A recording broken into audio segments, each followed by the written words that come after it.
Right breaking news చూస్తున్నారు. ఉదయం లాహోర్లో ఒక పేలుడు సంభవించింది. అయితే ఇప్పుడు కరాచీలో మరో పేలుడు సంభవించింది. దీంతో పాకిస్తాన్లో సర్వత్రా భయం నెలకొంది. అయితే దీంతో ఒక్కసారిగా ప్రజెంట్ కరాచీలో కొన్ని డ్రోన్స్ వచ్చి ఒక భవనాన్ని స్ట్రైక్ చేసిన నేపథ్యంలో అక్కడున్న ప్రజలంతా బయటికి పరుగులు తీశారు. దానికి సంబంధించిన విజువల్స్ ప్రజెంట్ సోషల్ మీడియాలో వైరల్గా మారాయి. అయితే 5 చోట్ల పేలులు జరిగినట్లు కూడా వార్తలు బయటకు వస్తున్నాయి. డ్రోన్ అటాక్ జరిగినట్లు కూడా పాకిస్తాన్ మీడియాలో కథనాలు బయటకు వస్తున్నాయి. పేలుళ్ల శబ్దం రావడంతో అక్కడున్న జనం బయటికి పరుగులు తీశారు. అయితే ఇవాళ ఉదయం కూడా లాహోర్లోని ఒక పాత ఎయిర్పోర్ట్లో పేలుడు సంభవించింది. అయితే మరో 3 చోట్ల కూడా పేలులు జరిగినట్టు కూడా ఇప్పటికే పాకిస్తాన్ అధికారులతో పాటు అక్కడి మీడియా కూడా నిర్ధారించింది. అయితే లాహోర్లో రోడ్డుపై భారీగా ఆ పేలుడు సంభవించిన తర్వాత జనాలందరూ బయటకు వచ్చి ఏం జరిగిందా అనే భయంతో అటు ఇటు పరుగులు తీస్తున్న పరిస్థితి కనిపిస్తుంది. ఎప్పుడు ఏ వైపు నుంచి అటాక్ జరుగుతుందోనని పాకిస్తాన్ జనమంతా ఆందోళనలో భయంలో ఉన్నట్టు కనిపిస్తుంది. అయితే ఏదైతే ప్రజెంట్ కరాచీలో డ్రోన్ అటాక్ జరిగిందో దానికి సంబంధించిన విజువల్స్ మీరు బిగ్ టీవీ స్క్రీన్ పైన చూస్తున్నారు. అక్కడ బయటకు వచ్చిన జనాలు కూడా ఏదైతే డ్రోన్ వచ్చిందో ఆ డ్రోన్ అటాక్ని తమ ఫోన్ల ద్వారా చిత్రీకరించి ప్రజెంట్ వాటిని సోషల్ మీడియాలో చూస్తున్నారు. అయితే ఏదైతే మీరు బిగ్ టీవీ స్క్రీన్ పైన చూస్తున్నారో అక్కడ కరాచీలోని జనాలు ఆ డ్రోన్ స్ట్రైక్ అయిన తర్వాత భయంతో బయటకు వచ్చి ఏం జరిగిందా అని చెప్పి తమ ఫోన్లతో ఆ డ్రోన్కి సంబంధించిన విజువల్స్ని కూడా రికార్డ్ చేస్తున్నారు. రైట్, మీరు బిగ్ టీవీ స్క్రీన్ పైన చూస్తున్నారు.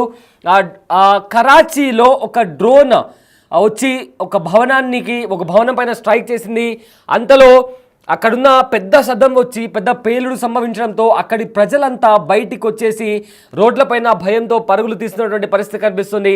రైట్, దానికి సంబంధించిన విజువల్స్ కూడా మీరు బిగ్ టీవీ స్క్రీన్ పైన చూస్తున్నారు. అక్కడికి పాకిస్తాన్ పోలీసులు కూడా వచ్చి ఆ డ్రోన్ని పర్యవేక్షిస్తున్నారు. అదేవిధంగా అక్కడి జనాలు కూడా అక్కడికి వచ్చి ఏం జరిగిందా అని ఇళ్లలోంచి బయటకు వచ్చి పరుగులు తీసి ఆ డ్రోన్ కింద పడిపోయిన తర్వాత అక్కడికి వచ్చి చూస్తున్నారు. అయితే ఏవైతే భారత్ వైపు యుద్ధ విమానాలు కావచ్చు, యుద్ధ వాహనాలు కావచ్చు భారత్ వైపు మోహరించున్నాయో వాటిని లక్ష్యంగా చేసుకొని ఇలాంటి అటాక్ జరుగుతున్నాయా అని కూడా ఒక క్వశ్చన్ మార్క్ నెలకొంది. ఈ మొత్తం నేపథ్యంలో ప్రజెంట్ ఆల్రెడీ పొద్దున పూట లాహోర్లోని ఒక పాత ఎయిర్పోర్ట్లో ఒక పేలుడు సంభవించింది. అదేవిధంగా ఇప్పుడు ఒక డ్రోన్ కరాచీలో సేమ్ ఒక భవనానికి వెళ్ళి ఢీకొట్టిన పరిస్థితి కనిపిస్తుంది.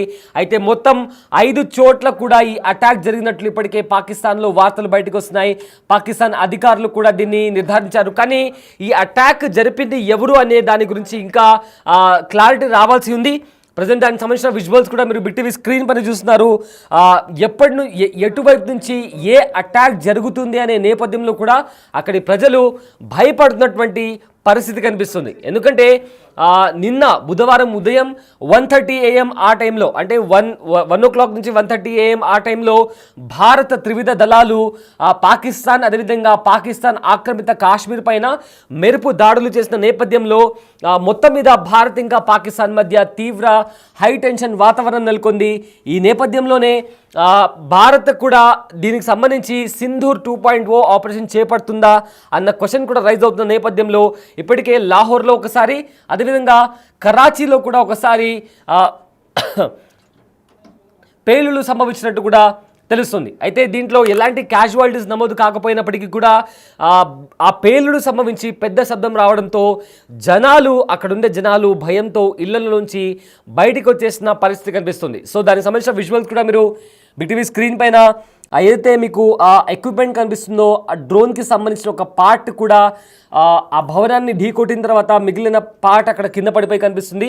అక్కడ జనాలు కూడా ఫోన్ తీసుకొని దాన్ని వీడియో తీస్తున్నారు. అదేవిధంగా అక్కడికి వచ్చిన ఒక పాక్ పోలీస్ రేంజర్ కూడా అది ఏంటా అని కూడా చూసే ప్రయత్నం చేస్తున్నారు. అయితే ఇప్పటికీ ఈ విషయాన్ని పాక్ అధికారులు కూడా నిర్ధారించారు. సో ఈ నేపథ్యంలో ఎప్పుడు ఏ వైపు నుంచి అటాక్ జరుగుతుందా అని కూడా పాకిస్తాన్ ప్రజలు భయాందోళనలో అటు ఇటు పరిగెత్తి ఇళ్లలోంచి బయటకు వచ్చి కూడా రోడ్ల మీద గుమ్మిగుడినటువంటి పరిస్థితి కనిపిస్తుంది. సో మొత్తం మీద చూసుకుంటే పాకిస్తాన్ ఇవాళ ఉదయం కూడా జమ్మూ కాశ్మీర్ ప్రాంతాలు అదేవిధంగా ఎల్ఓసి దగ్గర ఉన్న ప్రాంతాలను టార్గెట్ చేసి పాకిస్తాన్ ఆర్మీ వాళ్ళు అమాయకుల పైన ఓపెన్ ఫైరింగ్ జరిగింది. అయితే ఎల్ఓసి దగ్గర కాల్పుల విరమణ ఒప్పందం ఉన్నప్పటికీ కూడా పాకిస్తాన్ మరోసారి కవ్వింపు చర్యలకు పాల్పడింది. ఈ నేపథ్యంలో చాలామంది అమాయకులు, అందులో ఆడవాళ్ళు, అదేవిధంగా మహిళలు కూడా ఉన్నట్టు తెలుస్తుంది. అయితే ఇదే అంశానికి సంబంధించి మరింత సమాచారం మా ప్రతినిధి శివ అందిస్తారు. రైట్ శివ, ఉదయం కూడా లాహోర్లో ఒక అటాక్ జరిగింది, అదేవిధంగా ఇప్పుడు కరాచీలో కూడా మరో అటాక్ జరిగినట్టు తెలుస్తుంది. ఏంటి ఈ అటాక్ ఇండియన్ ఆర్మీ నుంచి వచ్చిందా లేదా? ఈ అంశానికి సంబంధించిన అప్డేట్స్ ఏంటి?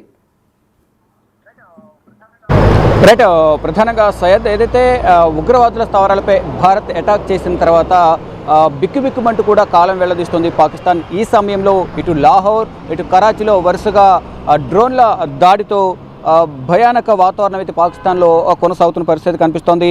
అంటే లాహోర్ తర్వాత కరాచీలో కూడా ఈ అటాక్ అనేది జరిగింది. 5 చోట్ల అటాక్ జరిగినట్లు కూడా పాకిస్తాన్ మీడియాలో వార్తా కథనాలు వెలువడుతున్నాయి. డ్రోన్ అటాక్ జరిగినట్లు తెలుస్తోంది. పేలుల శబ్దం రావడంతో జనమంతా కూడా, ఇళ్లలో ఉన్న జనమంతా బయటకు పరుగులు తీసి వారి ప్రాణాలను కాపాడుకునే ప్రయత్నాలు అయితే వారు చేస్తున్న పరిస్థితి కనిపిస్తుంది. అంటే ఏ కొంచెం శబ్దం వచ్చినా సరే ఆందోళన చెందుతూ ఉన్నారు పాకిస్తాన్లోని ప్రజలు. ఏదైతే ఉగ్రవాద స్థావరాలను టార్గెట్గా చేసుకుని 9 ఉగ్రవాద స్థావరాలపై ఏదైతే 5 ప్రాంతాల్లో భారత ఆర్మీ దాడి చేసిందో దానికి సంబంధించి ఇప్పటికే వారు కొంత ఇంకా భయానక వాతావరణంలోనే వారు ప్రజెంట్ సిచ్యువేషన్ అంతా కూడా అలాగే ఉంది. కానీ ఇప్పుడు మళ్ళీ సొంత దేశంలో ఈ దాడులు జరగడం, ఎవరు దాడులు చేస్తున్నారనేది కూడా ఊహించడానికి కూడా వారికి అంత తెలియని పరిస్థితి అయితే ప్రజెంట్ కనిపిస్తోంది. అంటే ఇంటెలిజెన్స్ విభాగం కానీ ఇదంతా కూడా ఏం చేస్తుందనేది కూడా అందరూ భావిస్తున్నారు. ప్రజానీకం కానీ ఇటు ప్రతిపక్ష పార్టీలు అందరూ కూడా ఇంటెలిజెన్స్ విభాగం ఏం జరుగుతుంది ఏంటనేది కూడా ఎప్పటికప్పుడు నిఘా విభాగం దగ్గర సమాచారం ఉంటుందిగా. ఈ నేపథ్యంలో వారెందుకు గుర్తించలేకపోతున్నారు అనేది కూడా ప్రధానంగా అందరూ కొన్ని విమర్శలు చేస్తున్న పరిస్థితి కనిపిస్తోంది. అంటే లాహోర్లో వరుసగా పేలుళ్లు జరిగాయి. 3 చోట్ల ఈ పేలుళ్లు జరిగినట్టు కూడా నిర్ధారణ జరిగింది. ఎప్పుడు ఏ వైపు నుంచి అటాక్ జరుగుతుందో అనేది కూడా తెలియని సిచ్యువేషన్లో పాకిస్తాన్ ప్రజలు, పాకిస్తాన్ ప్రభుత్వం, ఆర్మీ కూడా ఉన్న పరిస్థితి కనిపిస్తోంది. అంటే ఒకవైపు భారత్ ఎప్పుడు అటాక్ చేస్తుందో తెలియదు, అందులోనూ సొంత దేశంలో అంతర్యుద్ధం కొనసాగుతుంది. మరోవైపు డ్రోన్ల వర్షం కురిపిస్తూ దాడులకు తెగబడుతూ ఉన్నారు. అంటే ఎవరు దాడులు చేస్తున్నారు, ఎందుకు దాడులు చేస్తున్నారు అనేది కూడా పాకిస్తాన్ వద్ద సమాచారం లేదు. మరోవైపు ఈరోజు బలూచ్ లిబరేషన్ ఆర్మీ కూడా ఆర్మీ వాహనం పైన అక్కడ గస్తీ నిర్వహించేందుకు వెళ్ళిన పాకిస్తాన్ ఆర్మీ వాహనం పైన దాడి చేసిన నేపథ్యంలో దానిలో 12 మంది సైనికులు మృతి చెందారు. ఇలా ప్రతి పాత ఎయిర్పోర్ట్లో ఈరోజు ఉదయం డ్రోన్ అటాక్ జరిగింది. మరోవైపు ఇప్పుడు కూడా డ్రోన్ అటాక్ జరిగినట్టు కూడా చెప్తూ ఉన్నారు. కానీ ఈ దాడి చేసింది ఎవరు అంటే ఇటు ఏదైతే సైనికులను లక్ష్యంగా చేసుకుని బలూచ్ లిబరేషన్ ఆర్మీ ఏదైతే దాడి చేసిందో వాళ్ళే ఈ దాడి చేశారా, ఇంకా లేకుంటే తెహ్రీక్ తాలిబాన్ పాకిస్తాన్ ఏదైతే ఉందో టీపీటీ వారు దాడి చేశారా, ఎవరు దాడి చేశారో అనేది కూడా తెలియని సిచ్యువేషన్లో పాకిస్తాన్ నిఘా విభాగం కానీ పాకిస్తాన్ ప్రభుత్వం కానీ ఉంది. ఈ నేపథ్యంలోనే ఒకవైపు సొంత దేశంలో అంతర్యుద్ధం కొనసాగుతుంది. సొంత దేశంలోని వారే ఇటు ఆర్మీ పైన అటు ప్రభుత్వం వ్యతిరేకత వ్యక్తం చేస్తూ దాడులు చేస్తున్న పరిస్థితి కనిపిస్తోంది. మరోవైపు భారత్ కూడా స్థావరాలపై దాడి చేసింది. ఆపరేషన్ సింధూర్ 2 అంటూ కూడా కమింగ్ సూన్ అంటూ కూడా కొంత ప్రచారం జరుగుతుంది. దానికి సంబంధించి కూడా ఎక్కడికక్కడ అందరూ కూడా అంచనాలు వేసుకున్న పరిస్థితి కనిపిస్తుంది. అంటే మొదట 9 స్థావరాలపై దాడి చేశారు కాబట్టి ఇప్పుడు ఆపరేషన్ సింధూర్ 2లో మిగిలిన 12 స్థావరాలు ఏవైతే ఉన్నాయో వాటిపై దాడి చేస్తారంటూ కూడా ఎవరికెవరు భావిస్తున్నారు. కానీ ప్రజెంట్ సిచ్యువేషన్ చూసుకుంటే కనుక పాకిస్తాన్ ఒంటరిది అయిపోయింది. కానీ మిత్ర దేశాలు దూరమయ్యాయి, మిత్రదేశం ఆఫ్ఘనిస్తాన్ దూరమైంది. కానీ ఇటు టర్కీ కానీ చైనా, ఇరాన్, ఇరాక్ సహాయం చేస్తున్నప్పటికీ భారత్ను ఎదుర్కొనేంత సైనిక బలం పాకిస్తాన్ దగ్గర లేదు. మరోవైపు ఏదైతే పాకిస్తాన్కు సంబంధించిన ఉగ్రవాద స్థావరాలపై దాడి చేసిన తర్వాత వారు ఎవరైతే ఉగ్రవాదులు చనిపోయిన తర్వాత వారి అంత్యక్రియలో పాల్గొనేందుకు వెళ్ళిన ఆర్మీ ఉన్నత స్థాయి అధికారులు కానీ ఆర్మీ అధికారులు కూడా వారందరూ కూడా దగ్గరుండి అంత్యక్రియలో పాల్గొన్నారు. దీన్ని బట్టి ప్రపంచం అంతా కూడా ఈ ఉగ్రవాదానికి పాకిస్తాన్కు సంబంధం ఉందనేది కూడా అందరూ భావించారు. దీని నేపథ్యంలో ప్రపంచవ్యాప్తంగా పాకిస్తాన్ పైన విమర్శలు కురిపిస్తూ ఉన్నారు, విమర్శలు చేస్తున్న పరిస్థితి కనిపిస్తుంది. ఇక ప్రజెంట్ సిచ్యువేషన్ చూసుకుంటే కనుక పాకిస్తాన్ అలాగే భారత్ సరిహద్దుల వద్ద ఉద్రిక్తత కొనసాగుతుంది. కాల్పుల విరమణ ఒప్పందాన్ని ఉల్లంఘించి వాళ్ళు సీజ్ ఫైర్ చేస్తూనే ఉన్నారు. మరోవైపు సరిహద్దు ప్రాంతాలను ఉన్న ప్రజలను, సాధారణ ప్రజలను టార్గెట్గా చేసుకుని దాడులు చేస్తున్న నేపథ్యంలో మినిస్టర్ ఆఫ్ ఎక్స్టర్నల్ అఫేర్స్ కూడా అంటే విదేశాంగ శాఖ కూడా కొంతసేపు క్రితం అధికారిక ప్రకటన చేసింది. మొత్తం పూంచ్ సెక్టర్ అలాగే ఇతర ప్రాంతాల్లో కలిపి మొత్తం 59 మంది గాయపడ్డారు, 13 మంది చనిపోయారనేది కూడా వారు అధికారికంగా ప్రకటించారు. కానీ అంతర్జాతీయ చట్టాల ఉల్లంఘన కింద ఈ సాధారణ పౌరుల మీద ఏదైతే దాడి చేశారో ఇది అంతర్జాతీయ చట్టాల ఉల్లంఘన కింద వస్తుంది. సాధారణ పౌరుల మీద దాడులు జరగకూడదు అనేది కూడా ప్రధానంగా అందరూ పాక్ చర్యలను అందరూ ఖండిస్తున్న పరిస్థితి కనిపిస్తుంది. కేవలం ఉగ్రవాద స్థావరాలను టార్గెట్గా చేసుకుని మాత్రమే భారత్ దాడి చేసింది. కానీ ఇక్కడ భారత్లో మాత్రం పాకిస్తాన్ సాధారణ ప్రజలను టార్గెట్గా చేసుకుని వారు దాడులు చేస్తున్నారు. దానికి తగిన శాస్తిగా సొంత దేశంలోనే అంతర్యుద్ధం ఎదుర్కొంటున్నారు. సొంత దేశంలోనే వ్యతిరేకత కూడగట్టుకుని వారి నుంచే అంటే ఎవరో వారిపై దాడి చేయాల్సిన అవసరం లేదు. సొంత దేశంలో ఉన్న విరోధులే వారిపై, శత్రువులే వారిపై దాడి చేసి వారిని నాశనం చేసే సిచ్యువేషన్కు పాకిస్తాన్ తెచ్చుకుంది అనేది కూడా అందరూ చెప్తున్న పరిస్థితి కనిపిస్తోంది. ఏదైతే మొదటి నుంచి కూడా తెహ్రీక్ తాలిబాన్ కానీ, మరోవైపు పాకిస్తాన్ కానీ, మరోవైపు BLA కూడా మొదటి నుంచి కూడా పాకిస్తాన్ సైన్యంపై దాడి చేస్తూ పాకిస్తాన్ సైన్యానికి నష్టం జరిగే విధంగా కూడా వారు వ్యవహరిస్తూ ఉన్నారు. మరోవైపు ఈరోజు ఉదయం సమయంలో కూడా ఈ పాకిస్తాన్కి సంబంధించిన సైన్యం సెర్చ్ ఆపరేషన్ నిర్వహిస్తున్న నేపథ్యంలో, గస్తీ కాస్తున్న నేపథ్యంలో అక్కడ ఆ వాహనంపై దాడి చేశారు. దానిలో 12 మంది చనిపోయారు. ఇప్పుడు కొత్తగా 5 సార్లు బాంబు పేలుళ్లు జరిగాయి. డ్రోన్స్ ద్వారా ఈ పేలుళ్లు సంభవించినట్టుగా కూడా తెలుస్తుంది. ఒకటి లాహోర్లో జరిగింది, 2 కరాచీలో కూడా ఈ పేలుళ్లు జరిగాయి. దీని ద్వారా ఇప్పటి వరకు అంటే ఎవరైనా ప్రాణ నష్టానికి సంబంధించి ఇప్పటివరకు ఎటువంటి అధికారిక సమాచారం లేనప్పటికీ కూడా ఈ పేలుళ్లు జరగడం వరకు మాత్రం కుట్ర దాగి ఉంది అనేది కూడా పాకిస్తాన్ భావిస్తోంది. దానిలో భాగంగా అంటే ఈ పేలుళ్లకు సంబంధించి అధికారికంగా మేమే దీనికి సంబంధించి దాడి చేసామనేది ఎవరు అధికారిక ప్రకటన చేయలేదు. కానీ దాన్ని గుర్తించే పనులు అయితే పాకిస్తాన్ నిఘా విభాగం ఉంది. ప్రజెంట్ సిచ్యువేషన్ చూసుకుంటే మాత్రం అయోమయంలో ప్రజెంట్ పాకిస్తాన్ సిచ్యువేషన్ ఉందని మనం ప్రధానంగా చెప్పుకోవాలి. అంటే ఒకవైపు యుద్ధం రాకముందే యుద్ధం వచ్చినంత పని చేసింది భారత ప్రభుత్వం. అక్కడున్న ఆర్మీ కానీ, ఎయిర్ ఫోర్స్ కానీ, నేవీ కానీ వీరందరూ సంయుక్తంగా నిర్వహించిన ఈ ఆపరేషన్ సింధూర్లో మొత్తం ఉగ్రవాద స్థావరాలను మట్టుబెట్టారు. దాంట్లో ఉన్న ఉగ్ర నాయకులు ఎవరైతే ఉన్నారో, అగ్రనాయకులు, ఉగ్రవాదులు కూడా అగ్రనాయకులు ఎవరైతే ఉన్నారో వారిని టార్గెట్గా చేసుకుని 3 స్థావరాలను ఏదైతే ఉన్నాయో 3 సంస్థలకు సంబంధించిన స్థావరాలు, ఆ 9 స్థావరాలపై దాడి చేశారు. 5 ప్రాంతాల్లో దాడి చేసిన నేపథ్యంలో మెయిన్ జైషే మహమ్మద్ సంబంధించిన మసూద్ అజార్కు సంబంధించిన వారి కుటుంబం మొత్తం కూడా 10 మంది చనిపోయారు. వారి అనుచరులు 4 మంది, మొత్తం 14 మంది చనిపోయారు. ఇలా దాదాపు 80 నుంచి 100 మంది వస్తుంది.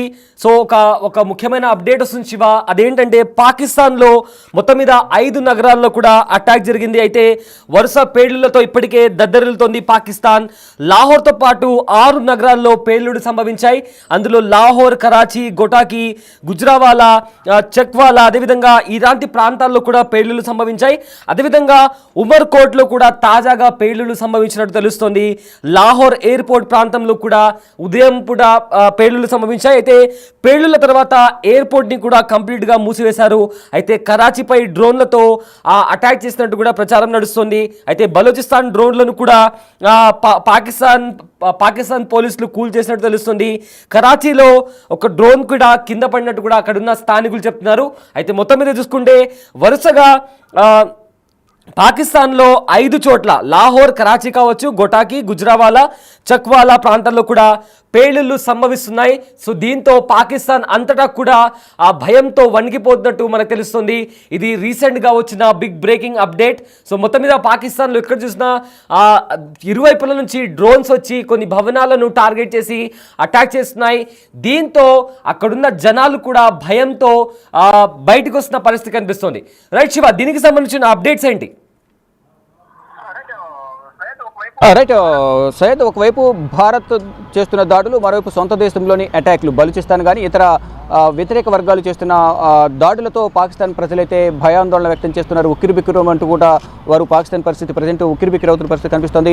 వీరందరూ కూడా భయం కుపిట్లో ప్రాణాలు వెల్లదీస్తున్న పరిస్థితి కనిపిస్తోంది. ప్రజెంట్ చూసుకుంటే కనుక మరొక 6 నగరాల్లో, లాహోర్తో పాటు 6 నగరాల్లో ఈ పేలుళ్లు సంభవించినట్టు కూడా తెలుస్తుంది. దాంట్లో లాహోర్, కరాచీ, గోటాకి అలాగే ఇతర ప్రాంతాల్లో కూడా 6 ప్రాంతాల్లో ఈ డ్రోన్స్ ద్వారా దాడి చేశారు. అందులోనూ ఏదైతే బలూచ్ లిబరేషన్ ఆర్మీకి సంబంధించిన ఏదైతే డ్రోన్ ఉందో ఆ డ్రోన్ను ఎదుర్కొన్నాము, ధీటుగా సమాధానం చెప్పి ఆ డ్రోన్ను కూల్చేసామంటూ కూడా పాకిస్తాన్కి సంబంధించిన పోలీసులు చెప్తున్నారు. ఒక డ్రోన్కు సంబంధించి విజువల్ చూపిస్తూ ఆ డ్రోన్ను మేమే కూల్చేసాం, ఇది బలూచిస్తాన్ డ్రోన్ అంటూ కూడా వారు చూపించే ప్రయత్నం అయితే ప్రధానంగా చేస్తున్న పరిస్థితి కనిపిస్తుంది. అదే పేలుడు తర్వాత ఎయిర్పోర్ట్ అంతా కూడా మూసేశారు. ప్రధానంగా కరాచీపై డ్రోన్లతో అటాక్ చేసినట్లు కూడా ప్రచారం జరుగుతోంది. ఇంతకుముందు చెప్పినట్టుగా డ్రోన్ కూడా బలూచిస్తాన్ లిబరేషన్ ఆర్మీకి సంబంధించి డ్రోను, వారు ఉగ్రవాదులు గత కొంతకాలంగా పాకిస్తాన్ సైన్యాన్ని, పాకిస్తాన్ ప్రభుత్వాన్ని టార్గెట్గా చేసుకుని దాడులు కొనసాగిస్తున్నారు. ఇప్పుడు కూడా వాళ్ళ పని అన్నట్టుగా కూడా పాకిస్తాన్ పోలీసులు భావిస్తున్నారు. ఆ డ్రోన్ను కూడా మేము నేలమట్టం చేశాము, దాన్ని గుర్తించామంటూ కూడా చెప్తున్నారు. అంటే అది బలూచిస్తాన్కి సంబంధించిన డ్రోనే అనేది కూడా పోలీసులు చెప్తున్నారు. కానీ 6 నగరాల్లో, లాహోర్తో పాటు 6 నగరాల్లో ఈ డ్రోన్ల అటాక్ అనేది జరుగుతున్న నేపథ్యంలో ప్రజలు మాత్రం ప్రాణభయంతో రోడ్ల మీద పరుగులు తీస్తున్నారు. అంటే ఎటు వెళ్లాలో తెలియని పరిస్థితి, అంటే రోడ్ల మీద ఉండలేరు, ఇటు ఇంట్లోనూ ఉండలేరు, ఎక్కడికి వెళ్ళాలనేది కూడా వారికి తెలియని పరిస్థితి అయితే కనిపిస్తోంది. కానీ ప్రజలకు ప్రభుత్వం కూడా ఎటువంటి సురక్షిత ప్రాంతాలు తరలించే కార్యక్రమాలు కూడా చేపట్టడం లేదు అనేది కూడా కొంతమంది ప్రజలు చెప్తున్నారు. కానీ ఎమర్జెన్సీ అయితే ప్రజెంట్ పాకిస్తాన్లో విధించింది. లాహోర్లోను ఇతర ప్రాంతాల్లో ఉన్న సియాల్కోట్ ప్రాంతాల్లోని ఎయిర్పోర్ట్లన్నీ కూడా ప్రజెంట్ మూసేశారు. మొత్తం ఇది విమానయాన రంగానికి సంబంధించి కూడా మొత్తం రాకపోకలన్నీ కూడా కంప్లీట్గా క్లోజ్ చేసిన సిచ్యువేషన్ అయితే ప్రజెంట్ కనిపిస్తోంది. ఎక్కడ కూడా ఎటువంటి అవాంఛనీయ సంఘటనలు జరగకుండా జాగ్రత్తలు తీసుకోవాలనేది పాకిస్తాన్ భావిస్తూ ఉంది. కానీ ఒకవైపు భారత్ అటాక్ నుంచే తప్పించుకోలేకపోతున్న పాకిస్తాన్కు సొంత దేశంలోని బలూచిస్తాన్ ఇతర ఉగ్రవాద సంస్థల అటాక్ అనేది తలనొప్పిగా మారింది. ఎవరిని ఎదుర్కోవాలి, ఎవరి నుంచి మనం తప్పుకోవాలి, ఎవరి దాటి నుంచి మనం తప్పుకునేందుకు ఎటువంటి ప్రయత్నాలు చేయాలి, ప్రజలను ఏ విధంగా రక్షించాలనే దానిపై మాత్రం తలమునకలవుతున్న పరిస్థితి అయితే ప్రజెంట్ పాక్ ప్రభుత్వం, ఆర్మీ వంతుగా కూడా కనిపిస్తోంది. కానీ ప్రజెంట్ సిచ్యువేషన్లో చూసుకుంటే కనుక ఒకవైపు భారత్ సిద్ధంగా ఉంది అటాక్ చేయడానికి, మరోవైపు సొంత దేశంలో వాళ్ళు కూడా ఎప్పటికప్పుడు ఊహించిన విధంగా అటాక్ చేస్తూ ఉన్నారు. ఆ అటాక్ వల్ల పాక్ సైన్యం చనిపోతున్నారు. ఇప్పటికే ఏదైతే బలూచ్ లిబరేషన్ ఆర్మీ ఇది మొదటి నుంచి కూడా పాకిస్తాన్ సైన్యానికి, పాకిస్తాన్ ప్రభుత్వానికి వ్యతిరేకంగా పనిచేస్తోంది. దానిలో భాగంగా పాకిస్తాన్ సైనికులను వారిని బందీలుగా చేసుకున్నారు. కొంతమంది పాకిస్తాన్ సైనికులకు సంబంధించి కానీ కొంతమంది అధికారులు, ఉన్నత స్థాయి అధికారులందరూ కూడా బందీలుగా చేసుకుని వారు ఒక డిమాండ్ అయితే చేస్తున్నారు. బలూచిస్తాన్ అనే ఒక దేశాన్ని సపరేట్గా ఇవ్వాలనేది వారు డిమాండ్ చేస్తున్నారు. కానీ దానికి సంబంధించి ఈ ప్రస్తావన ఇప్పటి నుంచి దశాబ్ద కాలంగా కొనసాగుతుంది. కానీ ఇప్పుడు ప్రజెంట్ సిచ్యువేషన్ చూసుకుంటే కనుక ఒకవైపు భారతదేశం దాడులు చేస్తుంటే దాని నుంచి తట్టుకోవడమే కష్టంగా మారింది మాకు. మళ్ళీ సొంత దేశంలో వీరు కూడా ఈ విధంగా వ్యవహరించడం ఎంతవరకు కరెక్ట్ అనేది కూడా అటు పాకిస్తాన్ ప్రభుత్వం కానీ, ఆర్మీ కానీ అంతర్గతంగా చర్చించుకుంటున్నట్టు కూడా తెలుస్తుంది. మొత్తం ఏదేమైనప్పటికీ కూడా పాకిస్తాన్లో మాత్రం డ్రోన్ల వర్షం కురుస్తోంది. ఎక్కడికక్కడ భయానక వాతావరణం అయితే ప్రజెంట్ సిచ్యువేషన్ పాకిస్తాన్లో కొనసాగుతుందని ప్రధానంగా చెప్పుకోవాలి. ఆ లాహోర్తో పాటు 6 చోట్ల ఈ డ్రోన్ల వర్షం కురిపిస్తూ ఉన్నారు. ఎక్కడికక్కడ డ్రోన్లను అడ్డుకునే ప్రయత్నం మేము కూడా చేస్తున్నాము, మేము డ్రోన్ను గుర్తించామంటూ కూడా ఈ డ్రోన్ బలూచిస్తాన్ అంటూ కూడా అటు పాకిస్తాన్ పోలీసులు చెప్తున్నారు. కానీ ప్రజలు మాత్రం ప్రజెంట్ క్షణక్షణం భయం గుప్పిట్లో కాలం వెళ్లదీస్తున్న పరిస్థితి కనిపిస్తోంది. సయ్యద్.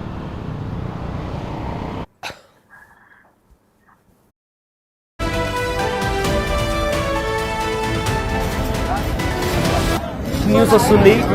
మొత్తం మీద 5 కాదు 9 చోట్ల ఈ అటాక్స్ జరిగినట్లు కూడా మరో బిగ్ బ్రేకింగ్ న్యూస్ బయటకు వస్తుంది. అయితే పాకిస్తాన్లోని పలు చోట్ల డ్రోన్ అటాక్స్ జరుగుతున్నాయి. ఇందులో మొత్తం మీద చూసుకుంటే 5 చోట్ల కాదు 9 చోట్ల అటాక్స్ జరిగినట్టు కూడా ఇప్పటికే పాకిస్తాన్ అధికారులతో పాటు పాకిస్తాన్కి సంబంధించిన మీడియా సంస్థలు కూడా ధృవీకరిస్తున్నాయి. దానికి సంబంధించిన బ్రేకింగ్ న్యూస్ చూస్తున్నారు. అయితే 9 చోట్ల 12 డ్రోన్స్లతో అటాక్ జరిగినట్టు తెలుస్తోంది. అయితే బిగ్ టీవీ స్క్రీన్ పైన మీరు చూసుకుంటే అక్కడికి పోలీసు వెహికల్స్ కూడా వచ్చాయి. అదేవిధంగా అంబులెన్స్, రెస్క్యూ ఆపరేషన్ కోసం అంబులెన్సెస్ కూడా అక్కడ చేరుకున్నాయి. మొత్తం మీద చూసుకుంటే 9 చోట్ల పాకిస్తాన్లోని 9 చోట్ల 12 డ్రోన్లతో అటాక్స్ జరిగినట్లు కూడా ప్రజెంట్ సమాచారం వస్తుంది. దీన్ని పాకిస్తాన్ అధికారులతో పాటు అక్కడి మీడియాతో పాటు అక్కడ ఉన్న స్థానికులు కూడా ధృవీకరించి చెప్తున్నారు. అయితే లాహోర్తో పాటు ఇంకా మిగతా ప్రాంతాల్లో కూడా లాహోర్, కరాచీ, గొటాకి, గుజ్రావాలా, చక్వాలా ప్రాంతాలతో పాటు ఉమర్కోటలో కూడా ఇలా 9 ప్రదేశాల్లో డ్రోన్ అటాక్స్ జరిగినట్టు కూడా ఇప్పటికే మనకు వస్తున్న సమాచారం. అయితే ఉదయం మనం చూసుకుంటే ఉదయం ఇవాళ ఎర్లీ మార్నింగ్ టైమ్స్లో లాహోర్లో మొదట డ్రోన్ అటాక్ జరిగిందన్న వార్త బయటకు వచ్చింది. ఆ తర్వాత అక్కడి నుంచి కరాచీలో కూడా డ్రోన్ అటాక్ జరిగిందనే వార్త బయటకు వచ్చింది. అదేవిధంగా గొటాకి, గుజ్రావాలా, చక్వాలా, ఉమర్కోట, లాహోర్ ఎయిర్పోర్ట్ ఇలాంటి ప్రాంతాల్లో కూడా కంటిన్యూస్గా 9 ప్రాంతాల్లో డ్రోన్ అటాక్స్ జరిగినట్టు బయటకు వస్తున్న సమాచారం. అయితే ఈ నేపథ్యంలో లాహోర్ కావచ్చు, అదేవిధంగా కరాచీ కావచ్చు, ఇతర ఏవైతే ఇంపార్టెంట్ ఎయిర్పోర్ట్స్ ఉంటాయో ఆ ఎయిర్పోర్ట్స్కి సంబంధించి ఆపరేషన్స్ని కూడా టెంపరీగా ఆపేసినట్టు కూడా ఇప్పటికే మనకు వస్తున్న సమాచారం. ప్రజెంట్ ఈ డ్రోన్ అటాక్స్ జరుగుతుండడంతో ఎటువైపు నుంచి అటాక్ జరుగుతుందో అర్థం కాక జనాలు భయంతో బిక్కుబిక్కుమంటూ బతుకుతున్నారు, బయటికి పరుగులు తీస్తున్నారు. అయితే బలోచిస్తాన్కి సంబంధించి కూడా ఒక డ్రోన్ని కూడా ఇప్పటికే అక్కడ అధికారులు స్ట్రైక్ డౌన్ చేసినట్టు కూడా తెలుస్తుంది. బట్ మొత్తం మీద ఈ అటాక్స్ ఎటు నుంచి వస్తున్నాయి, ఎవరు చేస్తున్నారు అని పాకిస్తాన్ అయోమయంలో ఉంది. ఎటువైపు నుంచి ఎవరు అటాక్ చేస్తున్నారో పాకిస్తాన్కి అర్థం కాని పరిస్థితిలో ఉంది. ఎందుకంటే బలోచిస్తాన్ లిబరేషన్ ఆర్మీ కూడా గత కొద్ది నెలల నుంచి పాకిస్తాన్ ఆర్మీని టార్గెట్ చేసుకుని అటాక్ చేస్తుంది. ఒక కాన్వాయ్ని కూడా బలోచిస్తాన్ లిబరేషన్ ఆర్మీ అటాక్ చేసినటువంటి పరిస్థితి కనిపించింది. సో ఆల్మోస్ట్ పహల్గామ్ ఉగ్రదాడి తర్వాత భారత్ ఇంకా పాకిస్తాన్ మధ్య టెన్షన్ వాతావరణం కనిపించిన నేపథ్యంలో భారత్ ఖచ్చితంగా ప్రతీకార దాడి చేస్తాము అని చెప్తూ వస్తుంది. అండ్ బుధవారం రోజు తెల్లవారుజామున 9 ఉగ్రవాద స్థావరాలపైన చెప్పినట్టుగానే భారత్ ఉగ్రవాద స్థావరాలపైన దాడి చేసింది. అందులో 100కి పైగా ఉగ్రవాదులు చనిపోయినట్టు తెలుస్తుంది. అదేవిధంగా చాలా మంది గాయపడినట్లు కూడా తెలుస్తుంది. ఈ నేపథ్యంలో పాకిస్తాన్లో అంతర్గతంగా యుద్ధం మొదలైంది. అదేవిధంగా ఆర్థిక సంక్షోభం కూడా నెలకొంది. సో ఏం చేయాలో తెలియని దిక్కుతోచని పరిస్థితుల్లో అమాయక ప్రజలపైన పాకిస్తాన్ తమ కోపాన్ని వెలగక్కుతోంది. ఎందుకంటే ఉగ్రవాద స్థావరాలపైన అటాక్ జరిగిన తర్వాత ఇవాళ ఉదయాన అండ్ నిన్న కూడా పాకిస్తాన్ కాల్పుల విరమణ ఒప్పందం ఉన్నప్పటికీ కూడా అమాయక ప్రజలపైన జమ్మూ కాశ్మీర్లో ఉన్న అమాయక ప్రజలపైన కాల్పులకు దిగింది. అయితే ఇవాళ మొత్తం 9 చోట్ల పాకిస్తాన్లో డ్రోన్ అటాక్స్ జరిగాయి. అండ్ 12 డ్రోన్లతో అటాక్స్ జరిగినట్టు ఇప్పటికే మనకు వస్తున్న సమాచారం.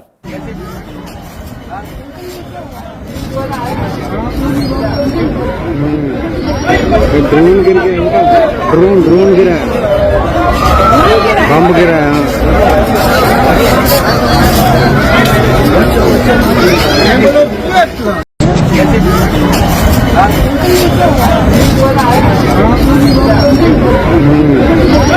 ड्रोन गिर गया इनका ड्रोन गिरा बम गिरा